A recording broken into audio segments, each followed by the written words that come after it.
Well, thank you so much for joining us on 13 News at noon, everyone. I'm Karen Campbell.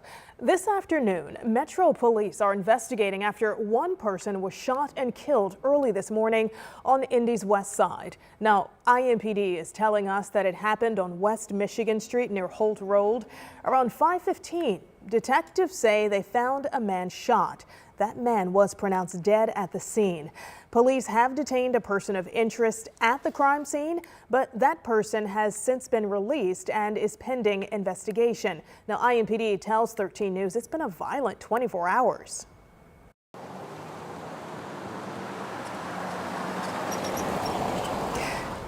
And IMPD are continuing to stress to families that these are scenes that they don't want to have to go to. They, of course, tell us that it's just disappointing that so many people are unfortunately turning to gun violence when there's better resolutions to resolve their conflicts. Now, we know anyone with information about this shooting is asked to call police. Now, tips can be left anonymously by calling Crime Stoppers at 262-TIPS. Well, IMPD is also investigating another shooting on the city's east side. And just moments ago, we learned that victim's name. He's been identified as 58-year-old Daryl Williams. This shooting happened just before midnight on South Emerson Avenue, just near East Washington Street.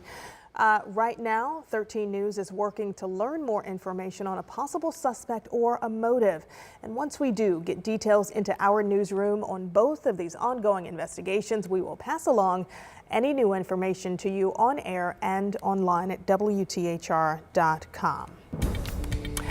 All right, let's give you a live look right now outside over downtown Indianapolis. We know the sun is peeking out, and Sean is here to talk about still kind of a hazy and hot day, but yes, we also have our eyes on Francine. Well, the whole area needs rainfall. Yeah. Only part of our area will get rainfall here as we continue to fine tune that portion of the forecast. I will tell you for today, no big changes. We've been talking about a hot day, and that's going to play out here.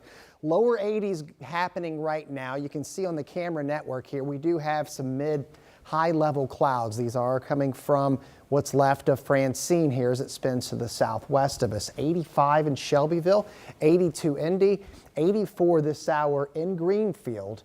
And we're going to make it right back to where we were yesterday. Upper 80s to near 90 degrees, if not a few locations above 90. The air is still relatively dry. That will change a little bit as we go into tomorrow here. Visible satellite, so there's some of the cirrus clouds that we're talking about. It's a tropical depression now, still causing some big problems though along the Florida coast where they're under some tornado warnings. So as we've talked about the last couple of days, the southwestern corner of the state, the most likely area to get the heaviest rain amounts. And do we ever need the rain? We mentioned this yesterday that we would expect to see more areas under moderate drought conditions, and that played out. How much rain to expect when it moves out? All ahead in the forecast. All right, thanks, Sean. This afternoon, police are trying to piece together the moments before a deadly stabbing downtown at the convention center. Police say witnesses inside the convention center followed a suspect south of the venue and flagged them down.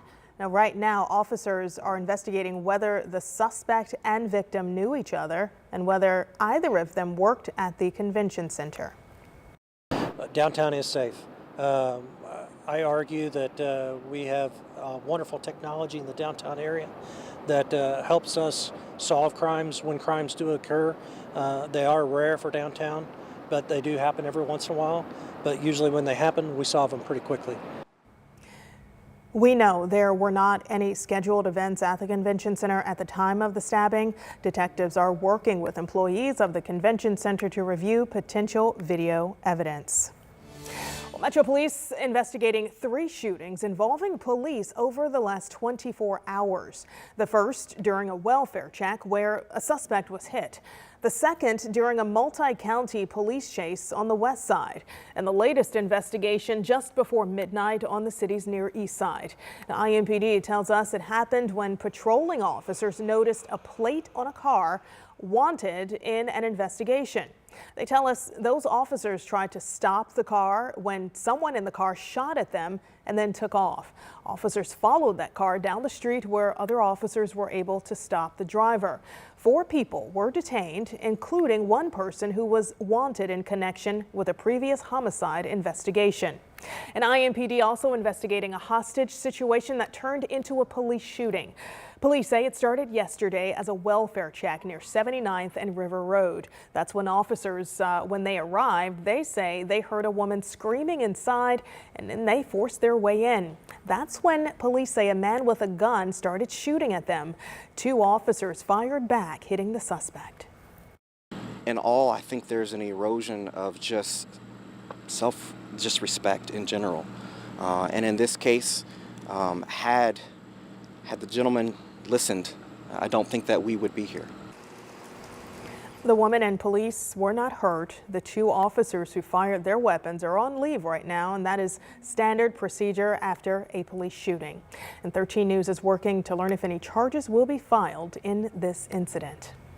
This afternoon, we are also working to see if charges will be filed against 2 men taken into custody after running from police and allegedly stealing a truck. Now, this ended in a police shooting. It started after police tried to stop a rental truck on 465. You can see this chase playing out on your screen.